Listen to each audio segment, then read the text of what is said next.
Morning, everybody. Dr. Price here. Sorry for the voice issue. A little bit of a cold over the weekend. I feel great, but just don't have a voice. So bear with me as I go through it and talk to you today. Today I want to talk about a class of medications that pretty much all chiropractic patients misuse and abuse. And that class of medications is called NSAIDs, non-steroidal anti-inflammatory drugs. Now, these drugs are, excuse me, they are obviously anti-inflammatory and they don't use steroids. There's a whole set of side effects that go along with those, and we'll talk about those at a later date. But these, most of these drugs are provided over the counter. Things such as Advil, ibuprofen, aspirin, and sometimes Tylenol can actually fit into this category. We'll talk a little bit about Tylenol, but any anti-inflammatory that you're taking or any aspirin product that you're taking is what I want to talk to you about today. You see, the problem with these is that if you get benefit from a non-steroidal anti-inflammatory drug, that is a strong indicator that you have a fatty acid imbalance in your body, which can be treated nutritionally. And we will talk about that through this week.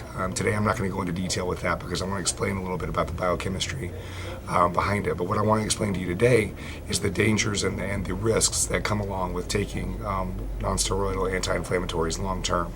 And there are a lot of them.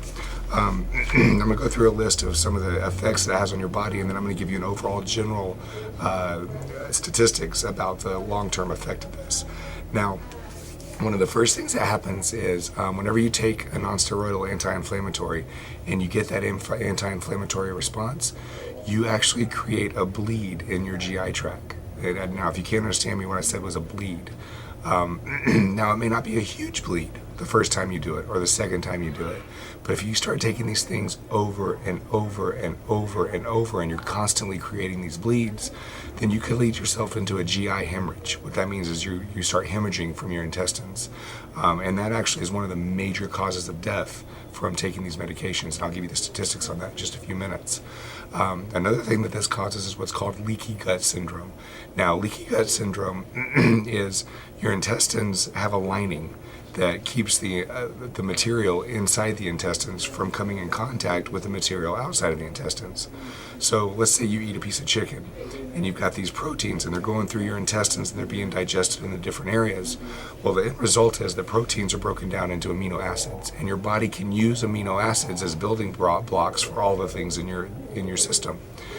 But if that protein leaks out of your intestines into your system before it's broken down into the amino acids, in other words, if it comes out as a molecule that's too big, your body won't recognize it.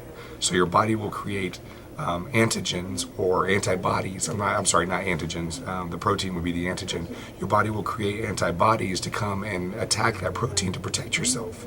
Well, the problem with that is a lot of your body is made of the same protein, the identical protein.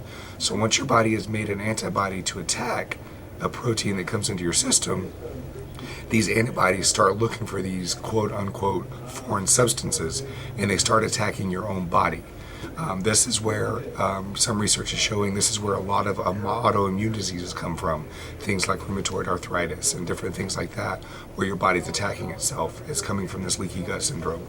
There are, of course, other factors involved as well, but this is one of the major things that you need to consider, because this is a very, very big problem in this country.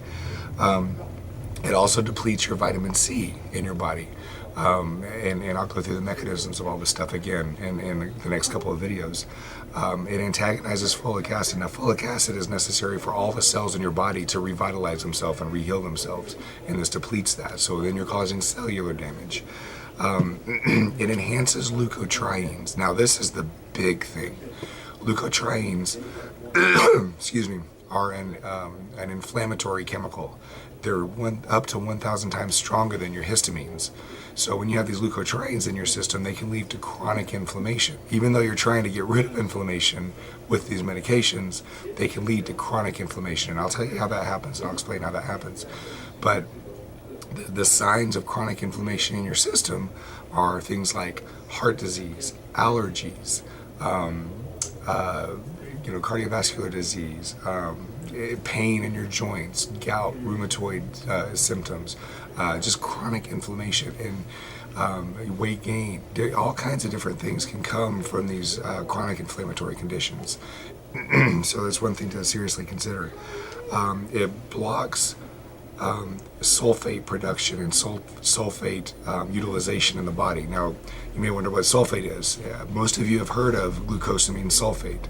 This is a supplement that you take to rebuild your joints. It's because sulfate is a big part of the rebuilding of joints. Well, you're taking an anti-inflammatory to help you relieve joint pain. You're also inhibiting your body's ability to rebuild that joint, which will then lead to further degeneration of that joint. So you're perpetuating the problem. You're making the problem worse by taking these medications.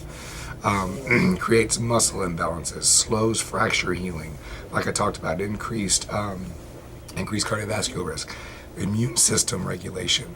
It causes your immune system to create more B cells, which actually increases your allergic response. And all of these things need to be considered because there is a natural alternative. Now, am I saying never take them? Sometimes you might have to.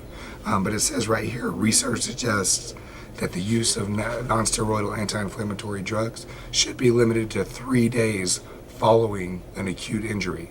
That omega-6 or omega-3 fatty acids and their cofactors are more effective in the long-term anti-inflammatory activity and healing. And we can help you figure out which oils you need specifically, and I'll explain a little bit to you in the next couple of videos about how they work and their mechanism. And just keep in mind, don't run out to Walmart and go buy your omega-3s and omega-6s right now, because the quality of the oil does matter, and we'll talk about that. So anyway, I hope you find this interesting. I hope you tune in for the next couple of posts so that you can kind of see the mechanisms behind this and what you can do about it to try to fix it. Non-steroidal anti-inflammatories are not the cure for the problem. They're good to help manage symptoms very, very short term, but you need to handle this stuff nutritionally and by getting chiropractic adjustments to keep the joints functioning properly and keep your nervous system functioning properly so you can heal. Okay? So my hope for you is that we all learn to support our bodies and build our bodies up, because when we have a strong, healthy body, we can accomplish anything because our body is what supports us as we go through this life. So let's take control of our health before our health controls us. And I'll see you guys tomorrow. Have a great day. Thanks. Bye-bye.